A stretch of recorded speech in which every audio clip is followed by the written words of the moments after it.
Irmãos, o mês de maio é o mês das noivas.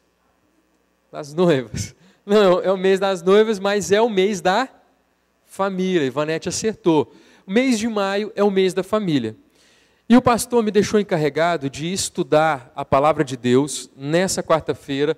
Acabou o mês da família, mas as famílias não acabaram. Graças a Deus por isso. Então, eu resolvi falar sobre família já nessa primeira quarta-feira que se encerrou o mês da família. Não é o mês da família, mas a gente vai estudar sobre família, porque família não acaba. Vai acabar no dia que Jesus voltar. E família é uma coisa interessante. Dentro da família, mexer com família é mexer com pessoas. O centro, lá no cerne das pessoas. Porque lá as pessoas são o que são de fato de verdade. Eu posso fingir ser a melhor pessoa do mundo aqui na frente, mas a minha mulher sabe se eu sou essa melhor pessoa do mundo lá dentro da minha casa. Então tem gente que é gente boa e tem gente que é mais gente boa ainda. Tem gente que é fácil de mexer e tem gente que é mais fácil de mexer ainda. É uma coisa incrível. Ser humano é uma coisa maravilhosa. Então hoje a gente vai tratar sobre família. Família consiste... O que é família? Família consiste em quê?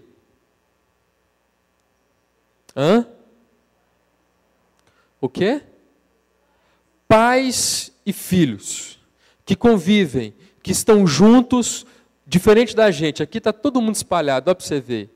Isso aqui não é se tirar uma foto disso aqui, não é uma família. São um aglomerado de pessoas não aglomeradas, espalhadas pela igreja e tal. Mas família costuma ficar o quê? Unida, perto. Costuma, não é sempre. Às vezes existem momentos que ela se divide, que ela se separa. Às vezes na morte ou na discórdia, na briga, mas família são pessoas constituídas de pai, mãe, filho, quer seja adotivo ou biológico, que estão juntos, dentro da sociedade, inseridos na sociedade, que influenciam e são influenciados. E esse é o ponto X da família, porque a gente sabe o que é família. Família é pai, mãe, filho. Alguns acham que o cachorro faz parte da família, é um agregado ali, chama de filho, aquela coisa e tal, mas família é pai, mãe, filhos. E os filhos dos filhos. Só que família influencia e é influenciada. A minha filha chega todos os dias em casa diferente, ela sai de um jeito e chega diferente. Às vezes ela chega toda suja da escola, às vezes ela chega com palavras diferentes, coisas que eu não ensinei, pensamentos que não fui eu que coloquei na cabeça dela. Ela vai para a igreja e ela chega em casa com pensamentos que eu não ensinei, mas a igreja influencia, os amigos influenciam, a professora influencia, nós somos influenciados e influenciamos todo o tempo, todo momento. Mas na Bíblia, a primeira expressão família se encontra em Gênesis, capítulo 24, 38. Alguém, por gentileza, abra a palavra de Deus em Gênesis, capítulo 24, versículo 38. Essa é a primeira aparição da palavra família na Bíblia. Quem vai ler? Quem vai ler? Vai ler? Tá ali, Gênesis 24, versículo 38. Quem pode ler para nós? Lê? Espera aí que eu estou correndo aí. Espera aí. A câmera vai virar uma bagunça ali. Agora. É porque a transição é para sair na transmissão. Porém irás à casa de meu pai e à minha família, e tomarás esposa para o meu filho. Aqui, no texto original vai aparecer a palavra Mishapash, que em hebraico é família. Então aqui é a primeira vez que a palavra família vai aparecer na palavra de Deus. A família como um projeto de Deus, Gênesis 1, versículo 26 a 28. Alguém, por gentileza, abra a Bíblia em Gênesis 1, versículo 26 a 28. 26 a 28. Júlio, você pode ler para a gente, por favor? E disse Deus: façamos o homem à nossa imagem, conforme a nossa semelhança. Domine ele sobre os peixes do mar, sobre as aves dos céus, sobre os animais domésticos, sobre toda a terra e sobre todos os répteis que rastejam pela terra. Criou Deus, pois, o homem à sua imagem, a imagem de Deus o criou, homem e mulher os criou. E Deus os abençoou e lhes disse: sede fecundos, multiplicai-vos, enchei a terra e sujeitai-a. Dominai sobre os peixes do mar, sobre as aves dos céus e sobre todo animal que rasteja pela terra. Então aqui Deus institui a família. E a família é instituída, o ser humano, ele é criado desdobrado, ele é criado homem e mulher. Então Deus institui, e nesse ponto, Deus fala para eles o que eles seriam e como eles seriam. Ele diz: criei homem e mulher. E o papel do homem e da mulher é o quê? Que o texto nos diz. Ao mesmo tempo, Deus estava criando o ser humano e instituiu a família, e lançando as bases para a formação da sociedade humana. Não foi o homem quem decidiu ou descobriu o que poderia proporcionar gerar filhos, mas foi Deus quem ordenou ao homem, que disse que fizesse e que fez e capacitou como tal. Ele disse: crescei, multiplicai e enchei a terra. Foi o que Deus disse para o homem. O homem não descobriu o que ele poderia fazer. Deus instituiu, Deus disse como seria a vida do homem e o que ele faria.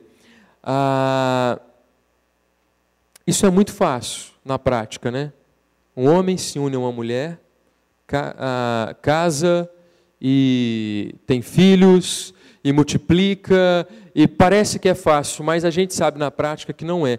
Praticamente todos que estão aqui já passaram por um relacionamento com outra pessoa.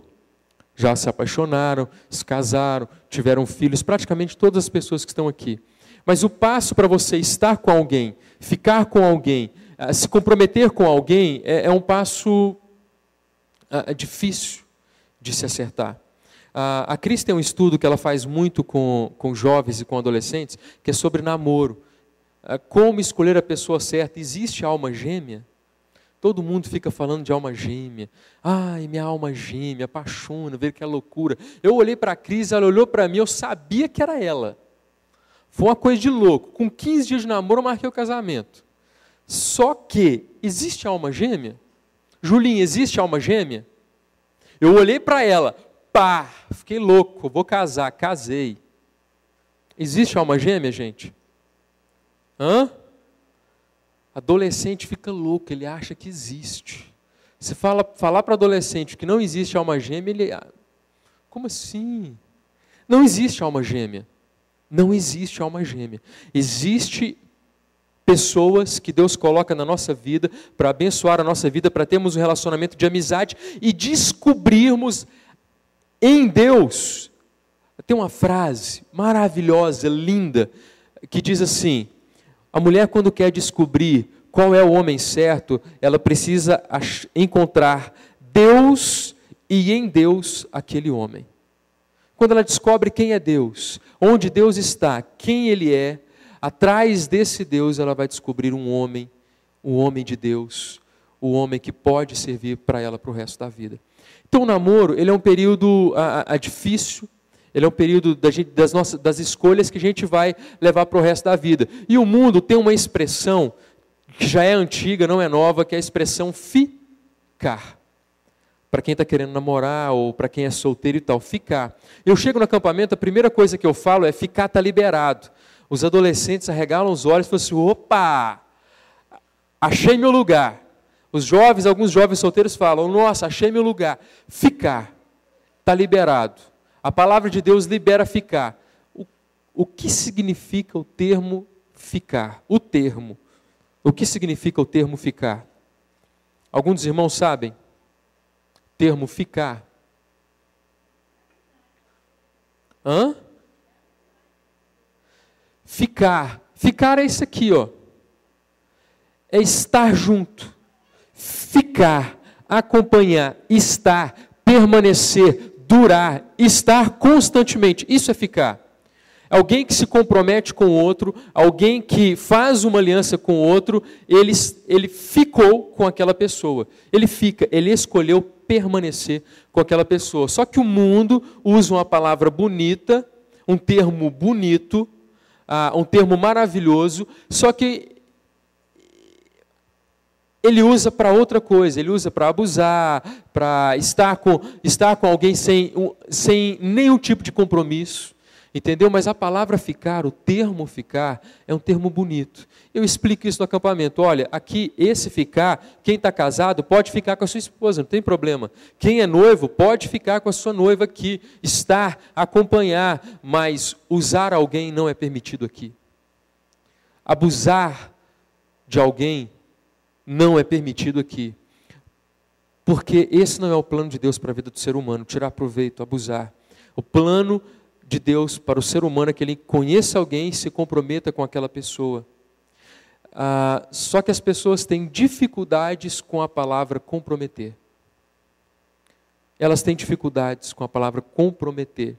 E vamos ser sinceros, nós temos dificuldades de nos comprometer de fato e de verdade com a nossa esposa, a esposa com o marido, comprometer de verdade, de fazer tudo o que for necessário. Uma amiga me procurou essa semana para falar do problema dela. Que ela está com alguém, e ela está vivendo como marido e mulher, mas essa pessoa bebe, é isso, é aquilo outro e tal, e ela não sabe o que fazer. Eu disse para ela, a primeira coisa que você tem que fazer é regularizar a sua vida diante de Deus. Porque Deus não te criou para viver dessa forma. Vivendo com alguém como se você tivesse compromisso sem ter compromisso com ela. Então a primeira coisa que você precisa fazer é regularizar a sua vida. Não estou falando para você abandonar essa pessoa ou para você ficar com ela, mas para você regularizar a sua vida. Você quer ficar com ela? Então você vai casar. Você vai casar, você vai dizer para ela, nós não vamos ficar mais nessa situação, a gente vai casar. Só que você vai casar sabendo e conhecendo os problemas dessa pessoa. E os problemas dessa pessoa não vão ser justificativas para que você no futuro venha se separar dele. Porque você já conhece os problemas dessa pessoa. Namoro serve para isso, para a gente conhecer, saber quem é a pessoa e dizer, eu vou ficar com essa pessoa, custe o que custar. Um pastor amigo meu, quando foi casar, o pastor dele chamou ele e disse, isso aqui, gente, parece que não é para quem está casado, mas é, tá? É. Quando ele foi casar, o pastor amigo dele que ia fazer o casamento falou assim, rapaz, eu não quero fazer seu casamento. Mas por quê, pastor? Porque essa mulher vai destruir o seu ministério, vai destruir a sua vida. Essa mulher não é crente, essa mulher não é certa da cabeça. Você não pode casar com essa mulher. Se você casar com ela, você não pode separar. Ele falou assim, pastor, eu sei quem ela é, eu sei que ela tem problema, mas eu amo essa mulher, eu quero casar com ela, e fica tranquilo que eu vou assumir as consequências disso. Eu vou assumir. Ele casou, gente. O pastor fez o casamento dele. Esse homem está com essa mulher até hoje, só pelo compromisso que ele fez com Deus, porque não tem condições absolutamente nenhuma de estar com ela. Ela é uma pessoa extremamente difícil, ela não é normal, ela não é uma pessoa comum, mas ele fez um compromisso diante de Deus, ele sabia quem ela era e ele vai levar até as últimas consequências. O ser humano desiste fácil de tudo, até do casamento. Deus instituiu o casamento, mas Ele nos deu a liberdade de escolher a pessoa com quem vamos nos casar. E quando nós escolhemos a pessoa que vamos nos casar, acabou, já era. Ele instituiu a família e disse que poderíamos escolher. Quando escolhemos, essa escolha vai até o final dos nossos dias. Tadinha da Cris, ela vai ter que viver comigo até o último suspiro dela. Não largo dela nem a pau. Estou agarrado ali no pé dela e pronto, acabou. Não importa. Quando Jesus vai falar sobre o divórcio, ele fala que o divórcio pode e tal, ele vai dizer por causa da dureza do coração do homem e da mulher. Então ele permite o divórcio. Mas eu não vou falar de divórcio agora, esse não é o nosso assunto, tá certo? Nosso assunto é casamento. Sobre o casamento, Gênesis 26, 21, Deus então trata de uma forma muito clara qual é essa forma. Em Gênesis 2, versículo 24 e 25, vai dizer assim: por esta razão, o homem deixará o seu pai e sua mãe e unir-se-á a sua mulher, e eles se tornarão uma só carne. O homem e sua mulher viviam nus e não sentiam vergonha. Em Gênesis 2, versículo 24 e 25. Uma coisa importante aqui. Por esta razão, o homem deixará o pai e mãe e unir-se-á a sua mulher. Deixa o pai e mãe. É uma coisa difícil. De quem casou e saiu de casa, e de quem viu o filho sair de casa. Meu pai é pastor, meu pai fez meu casamento, tem gente aí que já está sofrendo. Ali já está sofrendo, já olhou um para o outro, falou assim: meu Deus do céu, a Esther vai sair de casa. O Carlos está ali, louco da vida, meu filho saiu de casa, estava lá todo dia, não sei o quê. É complicado. Deixar pai e mãe, o que quer dizer isso? A gente case, para o casamento dar certo, a gente tem que saber qual é o nosso lugar como filho e como marido, como filha e como esposa, e isso é muito difícil.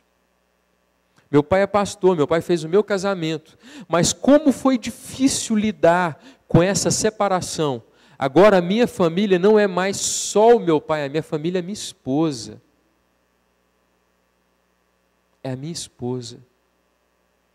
Eu agora tenho responsabilidades como marido, mas também tenho responsabilidades como filho. Não só tenho responsabilidades como filho e como marido, como agora eu também tenho responsabilidades como pai. E como é difícil administrar tudo isso. Então, à luz da palavra de Deus, a gente vai entender um pouco qual é o papel do marido, qual é o papel da esposa, qual é o papel do pai, qual é o papel do filho. A gente tem pouco tempo, a gente tem que correr, e a gente vai usar textos bíblicos para isso. Maridos. Vamos falar sobre marido rapidinho. Efésios capítulo 5, versículo 25. Efésios capítulo 5, versículo 25. Olha o que diz em Efésios capítulo 5, versículo 25. Maridos, ame cada um a sua mulher, assim como Cristo amou a igreja e se entregou por ela. O papel do marido é fácil? Não. Qual é o papel do marido? Se entregar para a mulher como Jesus se entregou pela igreja. Como Jesus se entregou pela igreja? Morrendo por ela. Ele se entregou até a morte. Então o marido não vai se entregar à mulher até ela sair do salão de beleza, linda, maravilhosa. Ele não vai se entregar à mulher quando ela está loucamente apaixonada por ele. Ele não vai se entregar à mulher quando ela estiver toda perfumada, tomada banho, escovada os dentes, só. Ele vai se entregar à mulher em todos os momentos. Em todos os momentos. Quando ela tem tudo o que ela quer, está feliz, e quando ela não tem o que ela quer, está infeliz. Quando ela está com TPM, aquela TPM é horrorosa. Quando ela está no momento de menopausa e acha que não está. Ela sente um calor terrível, ela está feliz, ela está triste, ela sente uma dor no braço, ela tem tudo, mas ela não tem menopausa. Minha mãe está nessa fase, ela deve estar assistindo aí, ela acha que ela não está na menopausa. A Cris já abriu um sorriso ali e falou: meu Deus do céu, se minha sogra assistir isso. Mas é assim, eu vou amar a Cris em todos os momentos, e vou me entregar a esse amor, e vou me entregar à vida dela em todos os momentos. vem o filho, e aí ela parece que não é mais minha, é só da Laura. Na hora que tem um momentinho ali que eu acho, primeiro é a quarentena, né? 40 dias sem nem chegar perto da mulher.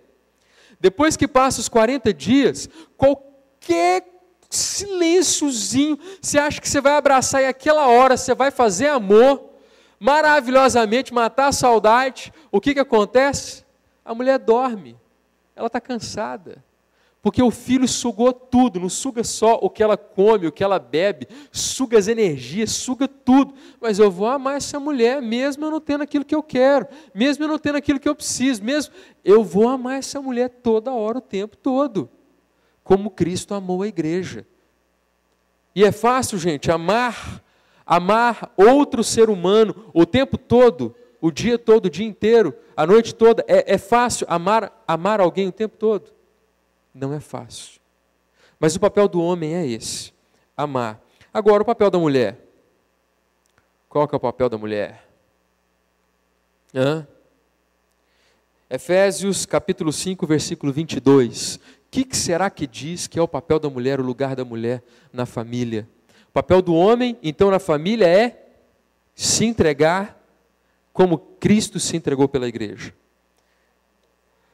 As mulheres sejam submissas aos seus maridos, como ao Senhor. O que quer dizer isso?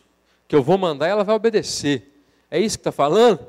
O Anilton gostou. Falou assim, é isso aí, me ajuda aí. O que quer dizer isso?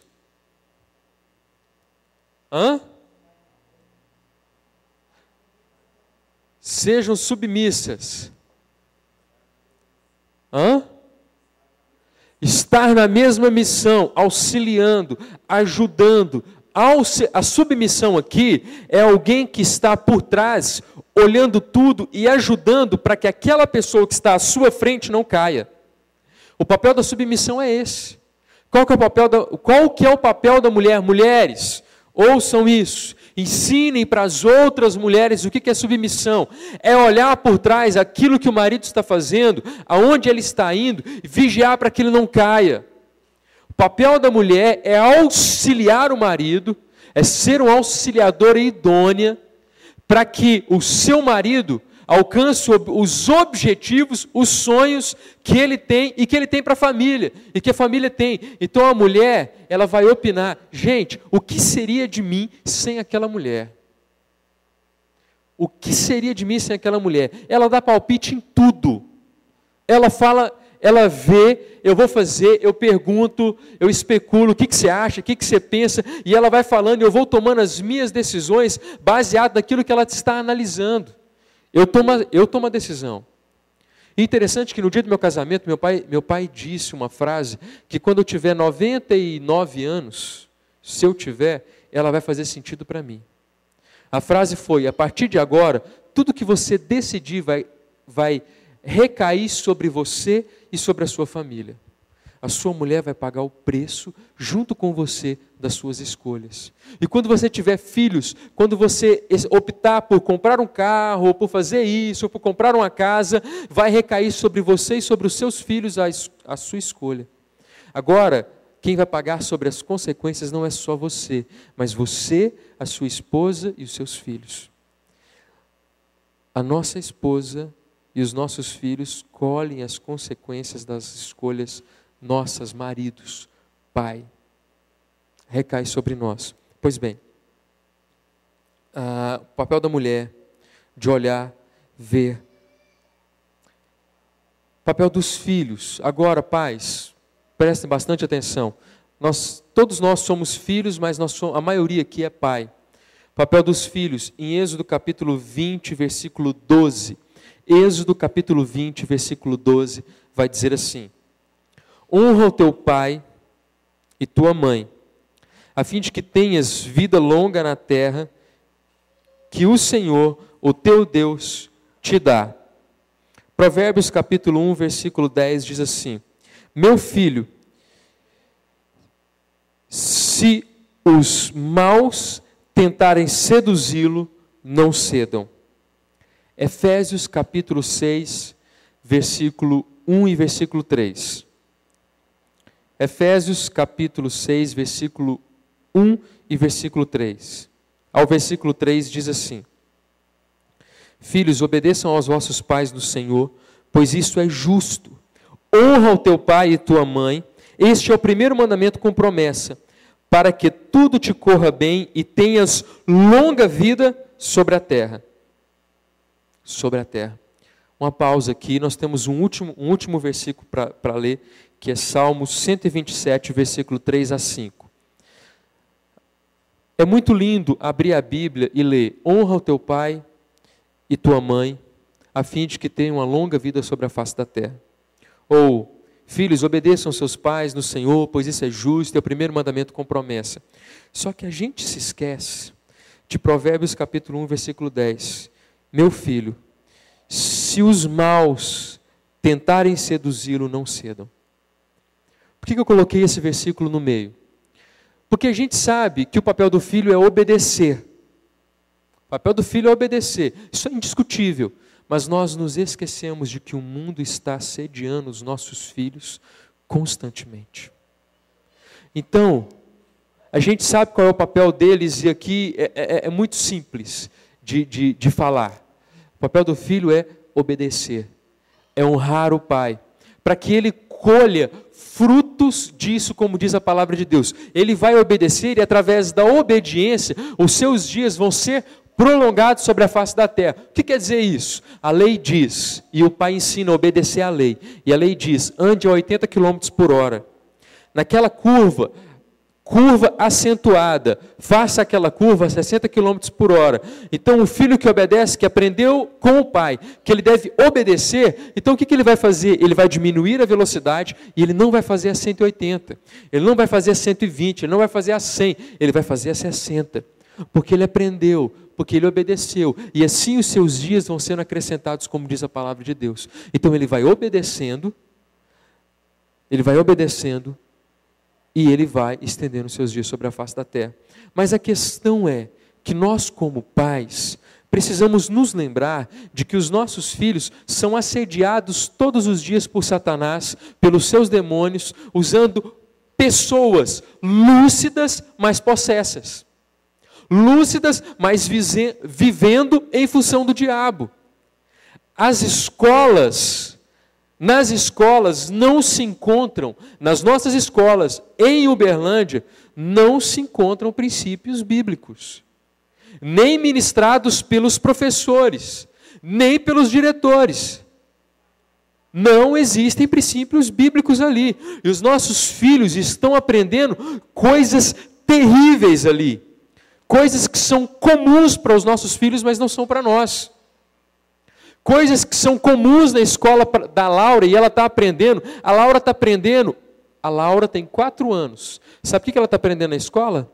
Que não tem dia do pai e dia da mãe, tem o dia da família. A geração da Laura é uma geração que vai crescer sem saber o que é o dia da mãe e o dia do pai. Que existe um dia do pai e um dia da mãe. Não existe só o dia dos pais. Existe o dia do pai e o dia da mãe. E sabe o que eu tenho que ter com essa baixinha? Misericórdia, paciência. Eu tenho que orar pela vida dela. Incessantemente, como Howley falou aqui no estudo bíblico, no culto, pregando sobre esperança. Quantos anos você tem orado pelo seu filho? A gente sabe qual é o papel do filho. Mas o papel do filho, ele se mistura com o papel do pai. Ele se mistura com o papel do pai. Os nossos filhos estão sendo assediados constantemente. Constantemente. Eles estão aprendendo, eles estão vivendo, eles estão fazendo coisas. Irmãos, vocês não têm ideia. Algumas coisas eu vou citar aqui, não faz parte da realidade dos irmãos, mas os irmãos podem orar por isso.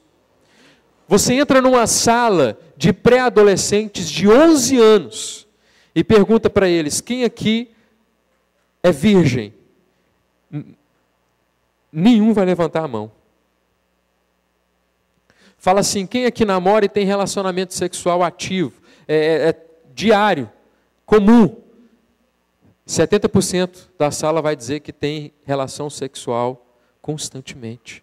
Meninos de 11 anos. Eu fui abrir a porta da minha casa e 3 meninas estavam passando, meninas de 10, 11 anos, conversando, falando, fulano é muito frouxo, eu não vou ficar com ele mais não, ele não passa a mão, ele não quer transar, ele não quer nada, quer só ficar beijando. Beijar. Beijar para quê? Menina de 10, 11 anos. Menina de 10, 11 anos. Pensa. Esse é o mundo. E no Brasil, o Brasil dá um reflexo dos Estados Unidos de 10, 15, 20 anos. Hoje nos Estados Unidos, a igreja presbiteriana nos Estados Unidos ordena pastor homossexual e pastora homossexual. Eles fazem casamentos homossexuais. Igreja presbiteriana. Mas deixa eu te falar uma coisa sobre os Estados Unidos protestante. Cresceu-se uma geração na igreja sem compromisso. Sabe aquela galerinha que vai na igreja só por ir? Para estar lá, para encontrar com os amigos? Nos Estados Unidos isso virou uma febre. As pessoas começaram a ir na igreja por ir. Porque o louvor era bom, a palavra era segundo plano, era aquele grupo de louvor que tocava e saía, e o povo saía também na hora da palavra e tal. O pastor começou a ter que pregar só sobre autoajuda para ver se o povo ficava dentro da igreja.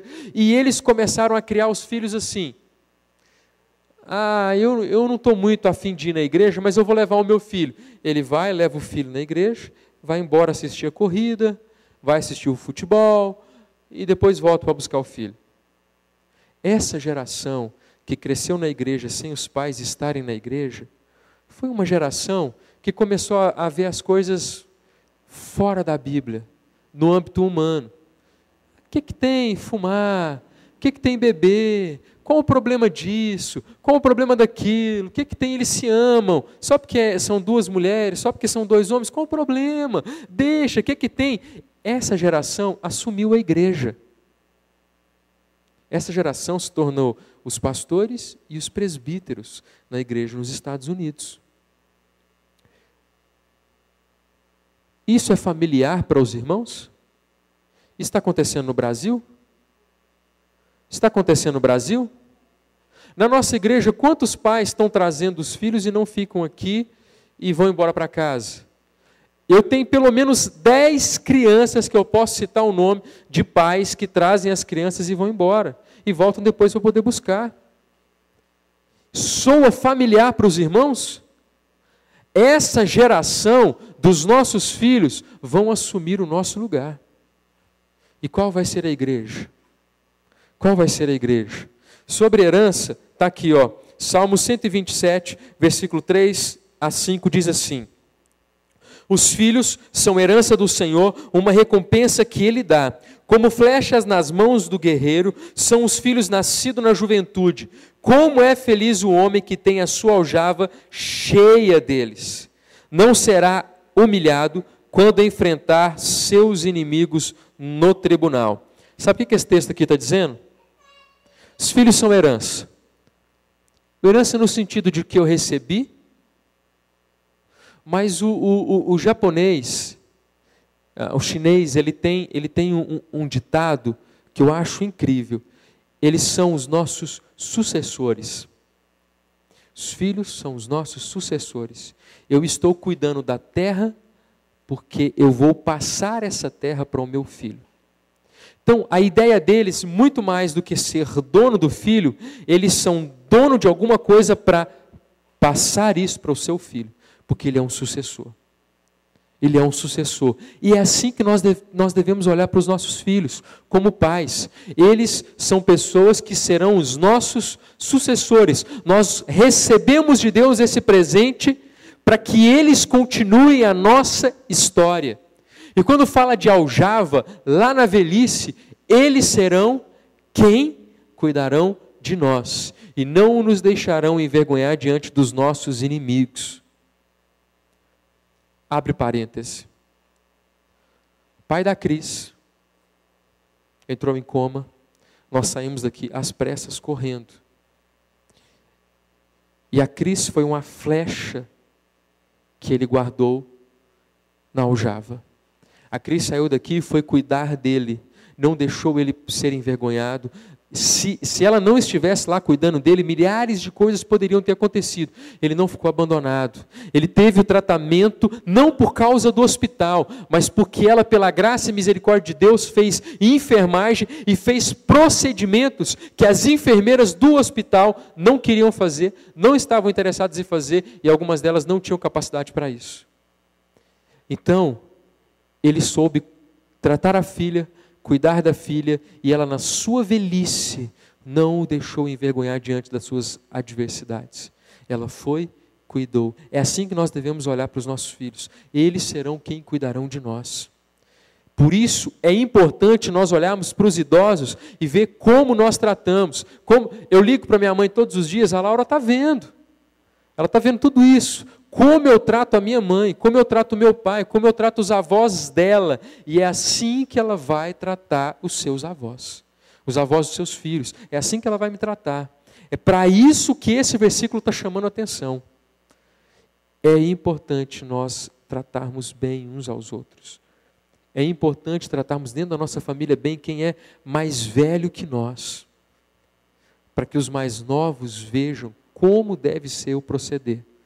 Para quem é mais velho. Não é abandonar no asilo. Deixar lá jogado. Não é assim.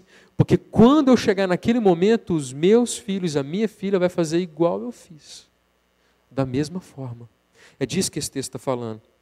Agora, Deuteronômio capítulo 6, versículos 6 e 7, diz assim: que todas estas palavras que hoje lhe ordeno estejam no seu coração, ensine-as com persistência aos seus filhos. Conserve-se sobre elas, quando estiver sentado em casa, quando estiver andando pelo caminho, quando se deitar e quando se levantar. Essa palavra aqui é para os pais. Que todas estas palavras que hoje lhe ordeno estejam em seu coração. Não é no coração do seu filho, é no seu coração. Onde começa a espiritualidade de uma família? No coração dos pais. Não é no filho. Não é exigindo do filho o que a gente não foi para ele. Não é exigindo do filho que ele guarde algo que nós não guardamos. Que nós não guardamos. Porque Provérbios capítulo 20, versículo 7 diz assim: o homem justo leva uma vida íntegra. Como são felizes os seus filhos. Provérbios, capítulo 20, versículo 7. Porque ele guardou no seu coração a palavra de Deus, e ele transmitiu isso aos seus filhos. E aí você vai dizer para mim assim: mas Alisson, quando eu converti, meu filho tinha 10 anos. Quando eu me converti, meu filho tinha 20 anos. Como é que eu faço? Ele já aprendeu tudo errado, eu já fiz tudo de errado. Deus tem o seu próprio tempo para todas as coisas. Se você se converteu quando o seu filho tinha 20 anos, por que o seu filho não pode se converter com 20 anos? Por quê? Filho de pastor é uma bênção. Sou filho de pastor, gente. Eu sei que filho de pastor não vale nada. É o bicho mais difícil na igreja. Mas por quê? Por quê? Porque a igreja tem dificuldade de lidar com o pastor e filho de pastor. A maioria das igrejas. Nossa igreja aqui ainda é muito boa nesse aspecto, mas muitas igrejas são difíceis. Eu fui em uma reciclagem de pastores e família. Eu tinha 15 anos, tinha 36 filhos de pastor. Sabe quantos filhos de pastor gostavam de ser filhos de pastor? Só eu. Só eu. E o pastor ficou encabulado com aquilo e perguntou: por que você gosta de ser filho de pastor? Eu disse: porque eu prefiro ver o meu pai abençoando famílias destruídas do que ter um pai que destrói a sua família. Por mais que seja difícil. Por mais que seja difícil administrar tudo isso, eu prefiro ver o meu pai sair de casa para abençoar famílias do que ter um pai que destrói a sua própria família. Mas eu era o único filho de pastor. Billy Graham, alguém aqui conhece Billy Graham? Pregador de multidões? Pregador fantástico. Filho dele. Foi se converter aos 20 anos de idade. Deu trabalho para ele sem fim. Foi se converter aos 20 anos de idade. Os filhos de Eli, conhece a história dos filhos de Eli? Fizeram tudo, de tudo que é jeito errado e tal. Por que eu estou dizendo isso? Precisamos ter a palavra de Deus no nosso coração e transmitir aos nossos filhos, mas a obra de transformação, a obra de conversão não é nossa. É do Espírito Santo de Deus. O nosso papel é incessantemente, constantemente ser para os nossos filhos o espelho, o modelo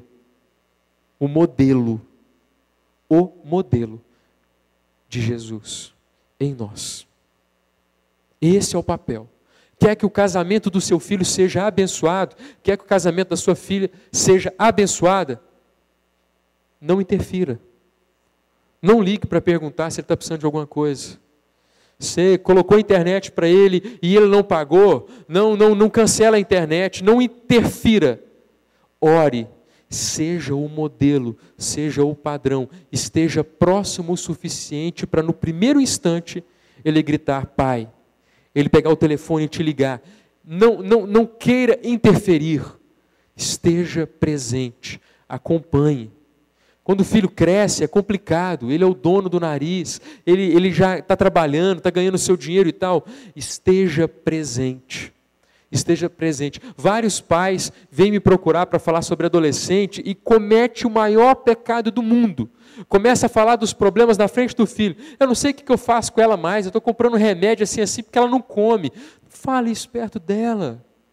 Fale isso para mim. Longe dela. Seja a amiga que ela não precisa agora, mas que ela vai chamar na hora que ela precisar. Esteja perto o suficiente para saber que no momento mais difícil, ele não vai contar com os amigos que estavam rodeando ela, mas ela pode contar com o pai e com a mãe. Esteja próximo o suficiente. O suficiente. Então vai casar, já trabalha, tem o dinheiro, você não consegue mais exercer, impor determinadas coisas, você está cansado, o filho cresceu, ele ficou complicado, filho criar trabalho dobrado, amém, glória a Deus por isso, ele é normal, ele é comum como você também foi assim, eu fui assim, eu sou assim. Então o que a gente faz? Os meus problemas hoje, quando eu procuro meu pai, são muito maiores do que quando eu tinha 10 anos de idade. É natural. É natural. Então o que a gente faz? A gente fica próximo, sendo modelo, sendo exemplo, e quando eles precisarem, eles não vão procurar o professor na escola, eles não vão procurar aquele amigo, eles vão nos procurar. Eles vão nos procurar. Está achando que é fácil, irmãos? Eu pago o que eu não posso para minha filha estudar numa escola. Eu fiz um propósito diante de Deus. Eu deixo de andar de carro. Eu paro de pagar o carro, entrego o carro, eu largo tudo, mas a escola, eu quero escolher a dedo a escola. Sabe por quê? Porque a minha filha vai todos os dias para a escola e ao longo da vida ela vai atando nós. Coisas que ela não engole, mesmo pequena, ela não vai entendendo determinadas coisas, e lá ela vai se deparando com pessoas que têm nós semelhante aos dela, e aí ela vai crescendo, ela vai se tornando um adolescente, que por mais que eu tente acompanhar, ela tem nós naturais na sua vida, na sua existência, na sua história, tem coisas não resolvidas, e aí o que acontece? Alguém se aproxima dela com os mesmos nós, para tentar tirar proveito dela, com maldade no coração. Por isso, eu tenho escolhido e tentado acompanhar ao máximo, preocupado, tentando perceber que ela é um ser que cresce dia a dia e que coisas vão acontecendo na vida dela e que uma única coisa que aconteça que vem acontecer pode destruir a sua vida e causar um trauma terrível, terrível. Mas existe uma coisa chamada abismo de gerações. Salmo capítulo 100, versículo 5 diz assim: porque o Senhor é bom e é eterna a sua misericórdia, e a sua verdade dura de geração em geração. A sua verdade dura de geração em geração. Só que de geração em geração existe um abismo. Existe uma barreira. Existe uma barreira entre nós, entre o nosso tempo e o tempo dos nossos filhos. Entre o nosso tempo e o tempo dos nossos netos. Eu vi hoje uma foto no Facebook que era sobre a linguagem véi. O que quer dizer véi? Significados de véi. Véi quer dizer, ô, e aí? Véi. Ou, o que foi? Quer dizer isso. Véi! Ou anda logo. Mas é uma única palavra com vários significados, dependendo do jeito que você fala. A nossa turma é assim. O pastor foi pregar no congresso de acampamento, no aniversário dos adolescentes, numa igreja. Ele pregou, orou e tal. E aí o pastor da igreja foi conversar com ele depois do culto. E ele estava no quarto chorando, o pastor chorando. Ele chorava, Senhor, não sei o quê. O pastor, o que está acontecendo com o meu amigo, gente? Ele foi conversar, aí o choro foi aumentando. Ô pastor, nós somos colegas de ministério, por que o senhor está chorando? Não, rapaz, eu me preparei e fui lá para frente, e preguei, e aí chegou um adolescente seu aí, e falou que eu preguei mal demais. Eu falei, mas o que é isso, pastor? Meus adolescentes não são assim não. Como assim? Pregou mal? Não, aqui não. Ele, com certeza ele não falou isso não. O que ele falou para o senhor? Ele chegou aqui e falou assim, pastor, esculachou hoje, hein? Pô, esculachou com a gente, hein? Ele falou assim, rapaz, ele falou que a mensagem foi maravilhosa, que o senhor arrebentou, que o senhor bateu, que vai chegar em casa doendo de tanto que o senhor bateu. Que isso? Existe um abismo aí, um negócio que o senhor não está entendendo o que ele está falando. Ele está falando que foi bom, não foi ruim não. O senhor pregou maravilhosamente bem, falou o nosso coração. Calma aí, pastor, o senhor não está entendendo o que ele está falando.